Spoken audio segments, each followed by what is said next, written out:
Good morning, Year 12, and welcome to one of our first, or let's call it the inaugural, coursework video. So the idea is that I'm going to put this kind of video together, talk you through some of the key themes and ideas because we can't be together, so I'm going to do it kind of remotely. And today we're going to be thinking about the main man. We're going to be thinking about Louis XIV, the Sun King, the absolute monarch of France. And to begin with, you can see this fairly iconic painting by Hyacinthe Rigaud.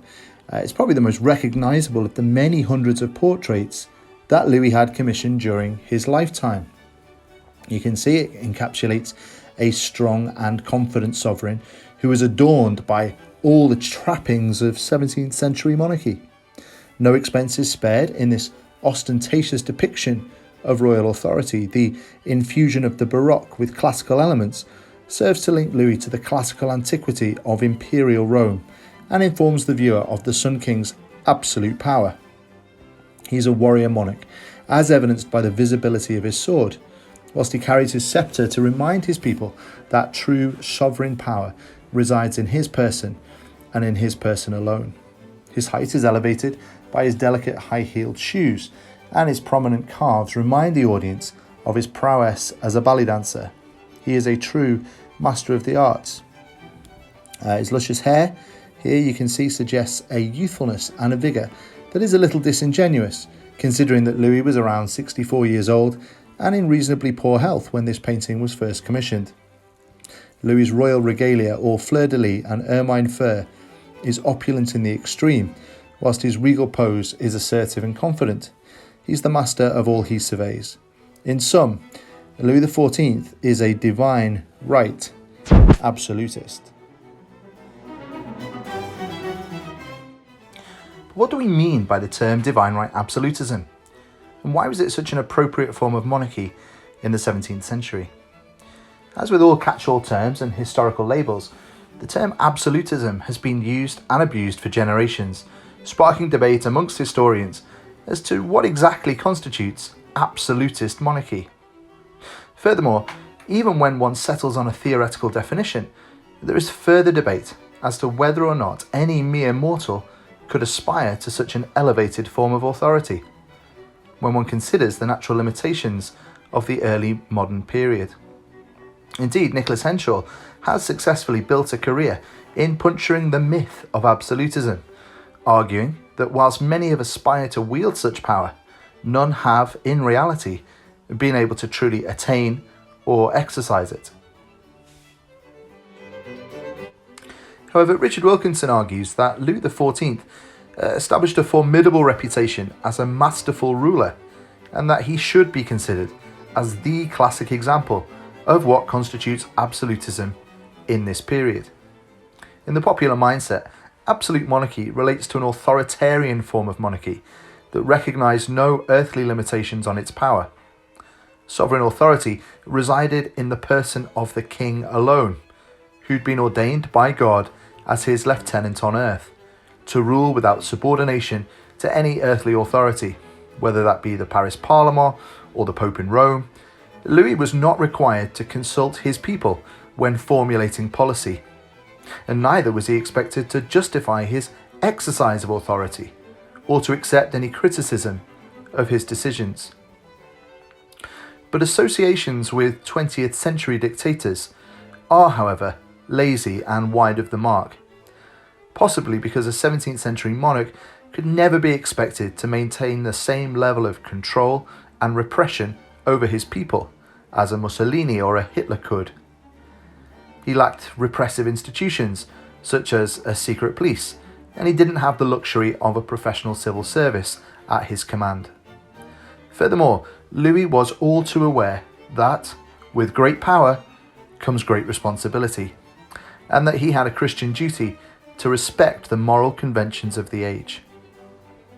Louis may have been endowed with semi-sacerdotal powers, but he would one day be held to account for the souls of the French men and women over whom he reigned.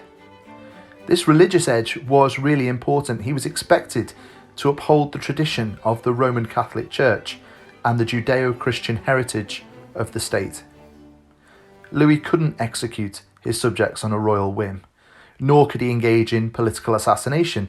That form of oppressive despotism was reserved for arbitrary tyrants and Turkish sultans, not a divine right absolutist. And Louis was always extremely conscious of his responsibility to uphold French law, even though he had no constitutional obligation to do so. Importantly, Louis's extravagant claims to wield such authority were, for the most part, welcomed by his people. That's because divine right absolutism conferred a sense of order and stability that was completely alien to most Europeans in the first half of the 1600s. The 17th century had been scarred by war and famine and financial hardship, from the French Wars of Religion to the 30 Years' War, 1618 to 1648. Anarchy and chaos ruled. Writing in this period, contemporary thinkers such as Jean Bodin and Thomas Hobbes, in his seminal work of political theory, Leviathan, began to argue that the only viable alternative to this socio-political turbulence was a strong, absolute monarch who commanded complete authority over his people. Their case was strengthened by the civil unrest of the Fronde, an aristocratic rebellion waged against Louis's regent, the Cardinal Mazarin, and the ugly spectre of the English Civil War.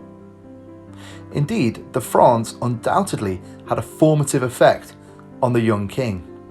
At one point, the rebels even burst into the young king's bedroom to check that he hadn't been spirited away, sparking his distaste for and distrust of Paris, something that he would take into his adult life.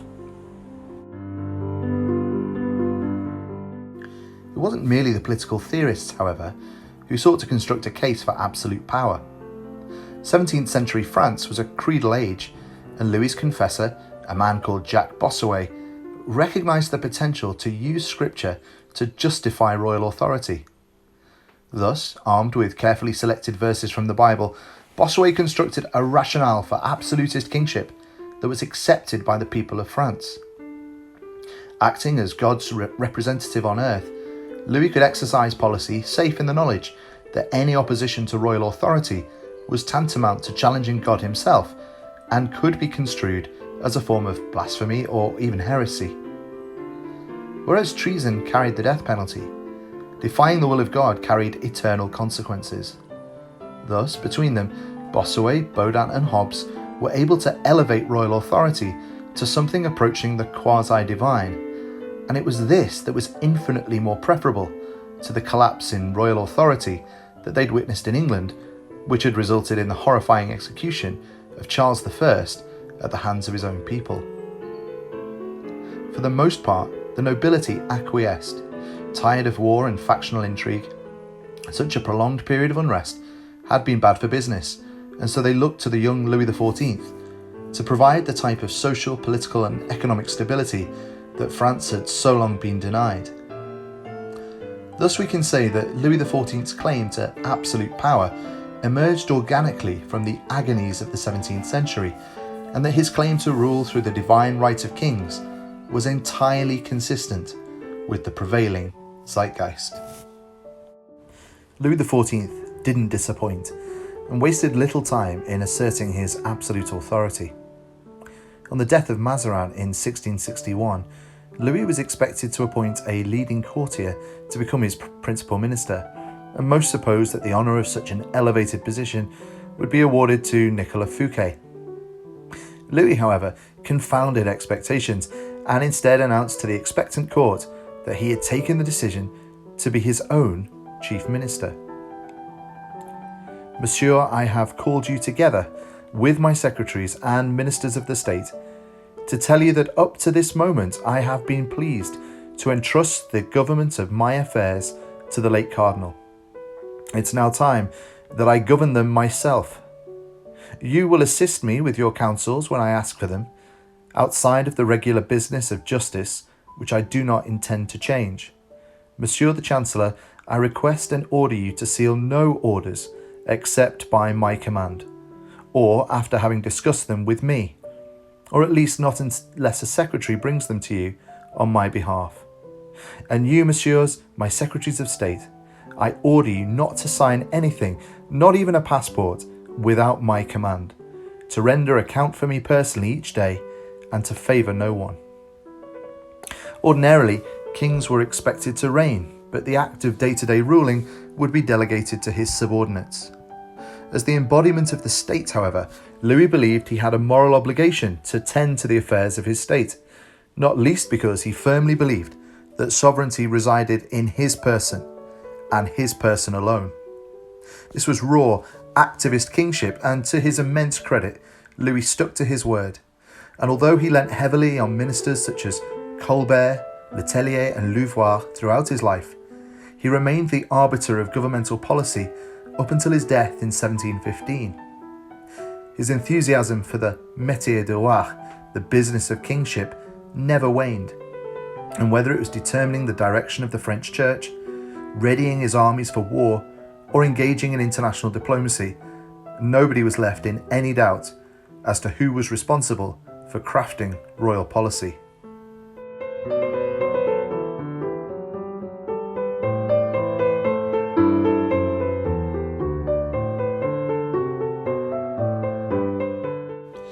In order to be truly absolute, Louis needed to centralise authority and remove any opposition to royal authority. In no way was the French Parlement akin to the English Parliament. It wasn't a representative assembly, but a magistracy, a network of 13 provincial law courts, with the Parisian Parlement serving as the oldest and highest law court in France. The vast majority of parlementaires were noblesse du robe, who had bought their position in the French socio-political hierarchy, and therefore they enjoyed significant social and fiscal privileges. They could also withhold their assent when asked to register the king's edicts through the offering of formal remonstrances. While Parliament could be forced to endorse royal legislation through a lit de justice, where the king appeared in person to demand their assent, such resistance was inconsistent with absolute monarchy. So Louis made it his business to muzzle the magistracy, and in 1665 they were called superior courts rather than sovereign courts. In 1673, Louis actually went one step further. He ordered that remonstrances could only be offered after the king's edict had formally become law, thus effectively rendering any protests against the king's will null and void. Why did the Parlement acquiesce in the face of such naked authoritarianism? The truth lies in the fact that they'd been scarred by their experiences in the Fronde. Those aristocratic rebellions of the 1640s had seen the Parlement at the forefront of encouraging noble resistance. But Mazarin's victory had resulted in their humiliation. They also recognised the value of order and stability that absolute monarchy appeared to herald. Thus, they were willing to forego any constitutional pretensions that they may previously have enjoyed, on the condition that the king would continue to recognise and maintain their privileges. This sense of compromise appears to be at odds with the absolutist figure that we saw in Rigaud's painting, but it was entirely consistent with Louis's brand of kingship. Louis was masterful at manipulating men, and he stood at the apex of the French social hierarchy. French society was divided into three estates. The first two estates were comprised of the clergy and the nobility, and could be described as privileged orders. The nobility, both the noblesse de robe, who had bought their positions in the French state, and the noblesse d'épée, who were a warrior aristocracy who had largely inherited their status, could reasonably expect to enjoy an exemption from the taille, a direct tax levied by the crown.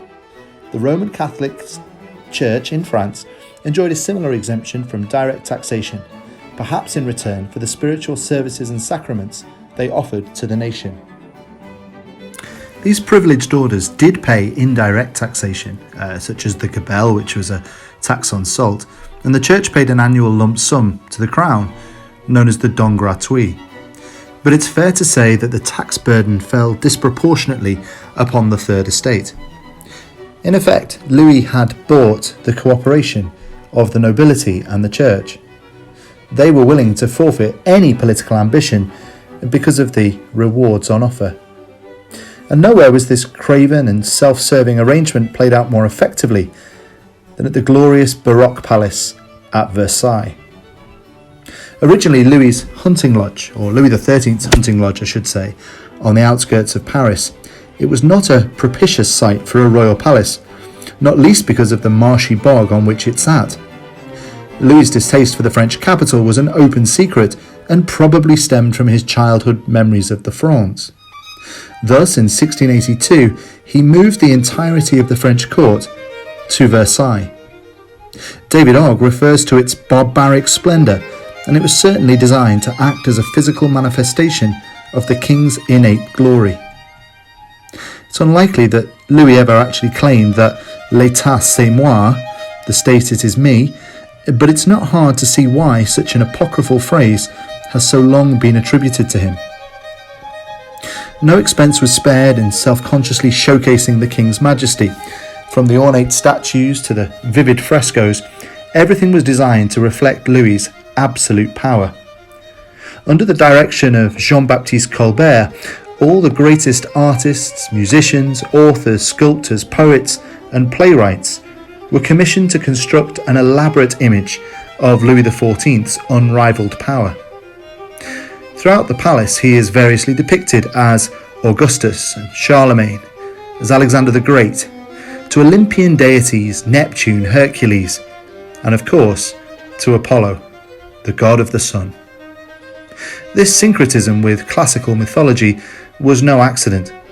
Louis wanted to use such iconography to reinforce and reify the idea that he was indeed Louis le Grand, and that he had been divinely appointed to rule over his people. Aligning himself with Greek and Roman gods was a way of projecting notions of immortality and infallibility without appearing blasphemous. He was also using history as a legitimizing agent, reinforcing in the popular mindset that, in effect, he belonged in such esteemed and hallowed company. The symmetry of the palace and the ornate gardens were formal expressions of order and control, while the Hall of Mirrors experimented with light to reflect the majesty of the Sun King. Even the fountains could be instructive, not just in demonstrating royal power over nature, but in relaying political allegories to watchful courtiers who were well versed in classical imagery. The prominent Latona fountain, situated in the extensive grounds at Versailles, depicts the goddess Latona, mother of Apollo, turning the Lycian peasants who had betrayed her and her children into frogs. Such symbolism, calling to mind Anne of Austria's humiliation of the nobles who had taken up arms against her and her son in the Fronde, was not exactly subtle. But again, that was the point. Versailles can and should be read less as the organic reflection of the king's glory, and more as a propaganda exercise on a grand scale, designed to impress upon nobles, foreign diplomats, and modern historians the legitimacy of the king's absolutist claims. In many ways, Peter Burke has argued very persuasively that the palace at Versailles can be seen as little more than a compensatory mechanism, camouflaging the king's weaknesses and airbrushing out any limitations that detracted from the king's claim to rule as a true absolutist. For the nobles, it was a gilded cage, lured by the inarguable splendour and the social status that proximity to the king conferred. They left their provincial power bases to reside at the court of Versailles. Such a centralisation of power was important for the crown when it took a man a fortnight to get from Paris to the Mediterranean. And it was further symbolised by the daily rituals that were played out at Versailles. Here in this clip we can see the Ballet de la Nuit, Louis dressed as the sun as the nobles orbited around him.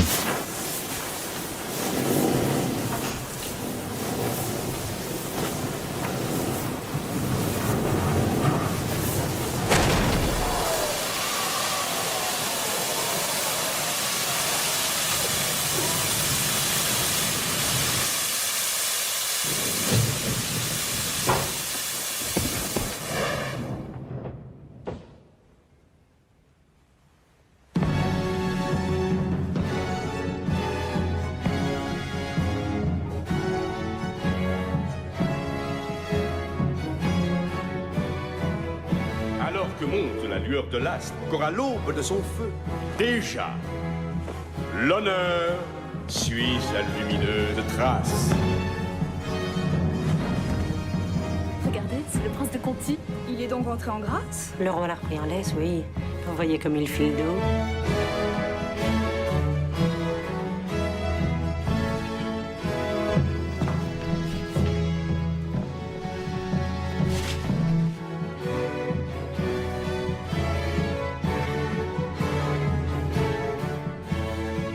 Dans son sillage, partout le suivent la grâce et la victoire.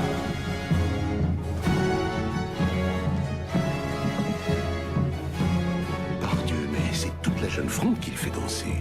Tous les ennemis d'hier. Un fils par famille ralliée. L'idée est fort belle. In the royal chapel, the nobility sought absolution, whilst the king, elevated on a balcony, communed with the Most High God. The most vivid example, however, was surely the daily rituals of the lever and the coucher. As the sun rises and sets in the morning and the evening, so too did the Sun King, who received an audience of leading nobles and courtiers in his bedchamber every morning and every night. The social hierarchy at court was essentially determined by who was granted the responsibility and the privilege of handing the king his nightshirt. It's important to acknowledge that Louis XIV was temperamentally suited to presiding over such an elitist court, for he was social snobbery personified. He masterfully manipulated court gossip and intrigue into a form of social control, and he thrived in this environment of splendour and excess. Thanks for joining us today as we've looked at Louis XIV and what we mean by Divine Right Absolutism. We've also thought about privilege and we've thought about Parlement.